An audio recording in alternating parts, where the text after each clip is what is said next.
je suis capable de réussir mon examen du permis de conduire. Je sais que j'ai les compétences pour réussir mon examen du permis de conduire. Rien ne m'empêche de réussir l'examen de mon permis de conduire. Oreilles attentives et crayon à la main, à Lyon, l'ambiance au restaurant Mayamac est studieuse. Stressés et angoissés à l'idée du passage du permis de conduire, ces 6 candidats sont venus assister à un cours assez particulier. Sur le thème de la conduite, Steve Le Gall, ancien footballeur lyonnais haut niveau, partage ses conseils de sportifs dans un seul but, leur permettre de réussir leur permis sereinement. En fait, je m'attends à ce qu'on nous donne des astuces, des conseils pour être mieux performant en termes de concentration peut-être au niveau du code et d'éviter des erreurs bêtes et inutiles.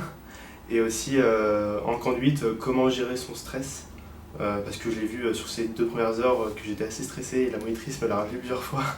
J'appréhende beaucoup l'examen final, j'ai trop peur de stresser et de foirer mon permis à cause de ça. Voilà, vous avez des conseils parce que j'ai vu qu'avec cette méthode on pouvait mieux réussir, donc comme ça je passe du premier coup. Plusieurs thèmes sont abordés comme la concentration, la confiance en soi ou encore comment gérer son mental et son stress. Capacité mentale à diriger son énergie, à diriger ses pensées sur la manœuvre que je souhaite réussir à l'instant présent. J'insiste sur le terme instant présent, parce qu'il est possible d'être concentré 5 minutes avant, il est possible d'être concentré 5 minutes après, mais ces moments-là ne sont pas propices pour réussir. Ce qui est important, c'est d'être en pleine conscience à l'instant présent.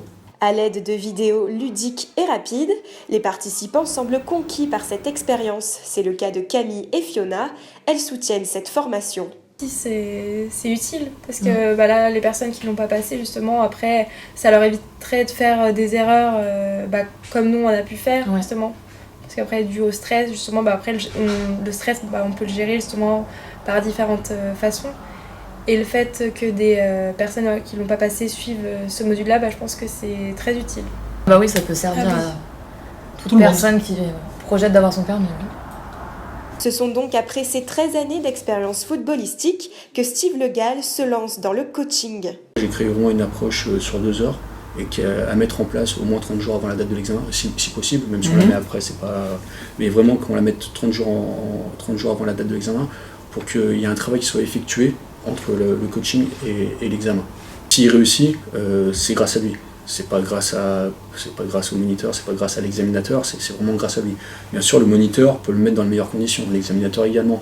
Ma méthode peut le mettre dans les meilleures conditions, mais au final, c'est lui qui réussira, c'est personne d'autre. Pour le moment, cette formation est accessible uniquement sur Lyon. 70% des participants ont obtenu leur permis de conduire après avoir suivi cette formation.